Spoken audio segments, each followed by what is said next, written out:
Yan po talagang kultura sa House. Protektahan ang speaker. Eh, ang nakakatawa nga rito, sinasabi nila na sira daw ang imahe ng speaker. Ang speaker naman, tikom ang bibig. O bakit mas concerned pa yung mga congressmen sa reputasyon ng speaker? Eh, yung speaker hindi naman nagsasalita, di ba? So yun ang irony of it all. No? Pero yan po talaga ang kultura sa House. Nung minsan ako po yung naging bahagi niya, talaga naman pong parang Diyos ang speaker dyan. Lalong-lalo na sa panahon ng budget season. At hindi pa po na ipapasa no? Yung pangtao ng budget for 2024. So lahat po sila ay in suspended animation pa rin. Kung ano mga proyektong maiuwi nila sa kanilang mga distrito. Sa bandang dulo ng hearing naman, abay nasa on contempt rin si Dr. Lorraine Badoy. Dahil nga din daw sa dahil doon sa mga tanong na siyempre ang laban kasama ang bayan, natanong kung may ads ba o wala. Naninindigan yun si Doc Lorraine na hindi mahalaga sa kanila yung ads dahil ang gusto nila matapos na at bumabakasan ang CBP, NPA, NDF through massive information campaign sa kanilang programa. Dalawa ng angkor, Attorney Harry, ang nasa in contempt sa mababang kapulungan. Well, alam niyo po, ang huling desisyon ng Korte Suprema dun sa Farmally na isinight for contempt nga yung dalawang iniimbestigahan dahil nagsasabi raw ng hindi katotohanan. At ang sabi ng ating Korte Suprema, mali po yun dahil kinakailangan meron munang due process bago ipakulong. Dito po nakita natin, hindi naman po nadinig yung dalawa. Pinakulong na lang sila basta-basta. Dapat po nagkaroon ng hiwalay na pagdinig kung bakit sila dapat patawan ng parusa ng criminal contempt. Kasi ang contempt po ay criminal. Dahil sa di umano ay hindi pag-reveal ng source o di naman kaya yung pagsabi ng kasinungalingan. Akma-akma po yung desisyon ng Korte Suprema, yung pinakabagong desisyon ng Korte Suprema na kinakailangan pakinggan muna bago magpataw ng parusa na kriminal. Dahil ang contempt po, dahil ikaw nga po ay mawawalan ng kalayaan, no? Kinakailangan dinggin muna ang side ng mga kinokontempt, no? So sa ating mga kasama, konting tiyaga lang po, pero itong ginawa nyo naman po ay sakripisyo para sa demokrasya. Hindi po kayo makakalimutan, pero naririyan po ating hukuman, dudulog po tayo at makakakuha tayo ng remedyo. Attorney, paano naman, halimbawa sa sitwasyon na may nagtatanong tapos sasagot pero ang feeling ng mga nagtatanong ay hindi tama para sa kanila at gamitin yung kapangyarihan na yun, pang-aabuso ba matawag doon? Yan nga po ang tinatawag na grave abuse of discretion at denial of due process. Kasi ang pagdinig, dapat makinig ka. Huwag ka mag-insist sa sagot na gusto mo.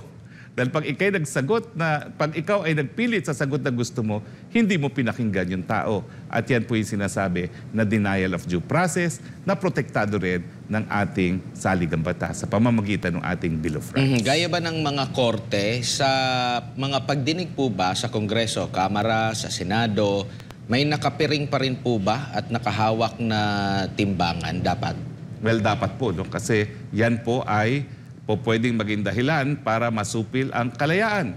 At lahat po ng pwedeng makasupil sa kalayaan, dapat dinidinig po ang side ng mga iimpreso. No?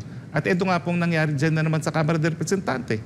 Dahil ayaw nilang tanggapin ang mga sinasabi ng resource persons, sila po ay pinaaresto. Pero gana aking sabi, panandalian lang po yan. At tandaan natin na kapag naman nagkaroon ng desisyon na nalabag ang kanilang mga karapatan, may remedyo rin po itong dalawang ka-Eric at saka si Lorraine Badoy.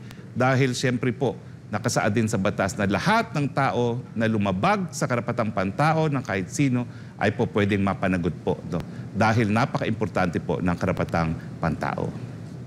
Ibig sabihin yung mga nagpataw noon or lahat ng mga present doon, kasi pagbobotohan din yan, di ba? Kumbaga, collective ba yung possible na kakarating? Well, alam niyo po, although ito talaga ay kapangyarihan ng Kongreso, pag ito naman po ay ginawa sa pamamaraan, dalabag sa karapatang pantao, meron din po yang pananagutan.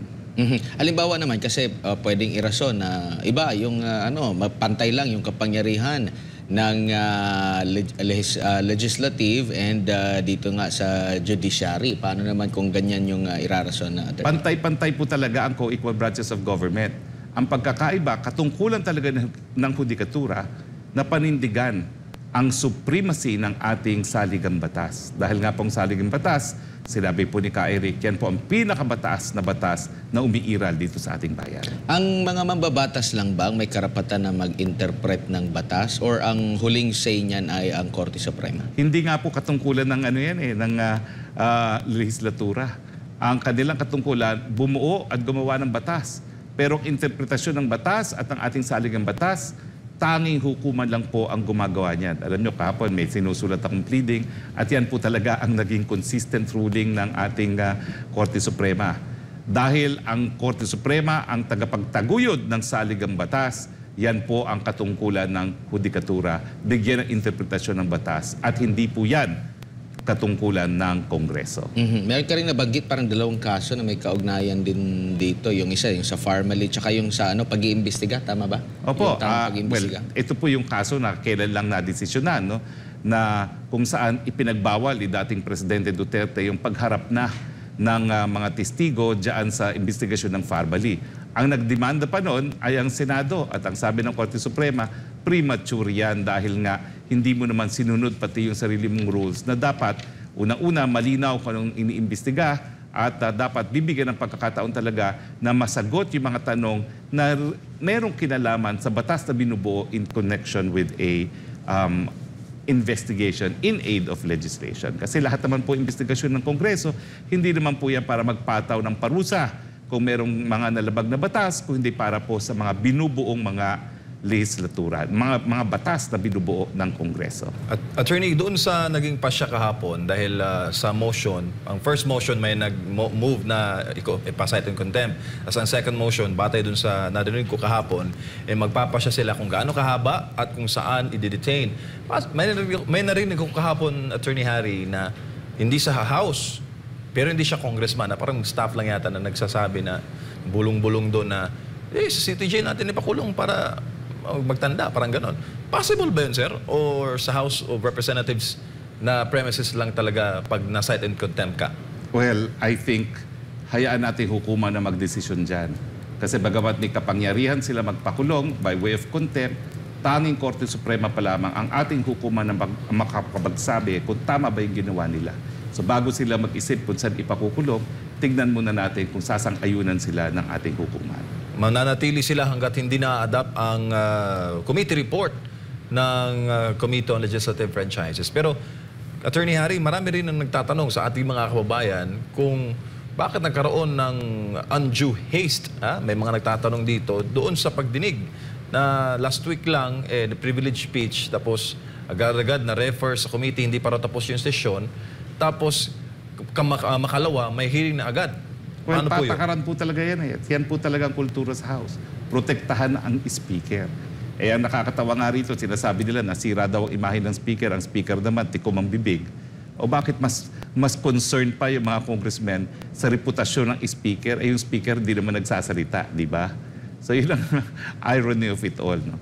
Pero yan po talaga ang kultura sa House. Nung minsan ako po ay naging bahagi niya, talaga naman pong parang Diyos ang speaker dyan. Lalong-lalo na sa panahon ng budget season. At hindi pa po na ipapasa yung pangtao ng budget for 2024. So lahat po sila ay in suspended animation pa rin kung ano mga proyektong maiuwi nila sa kanilang mga distrito.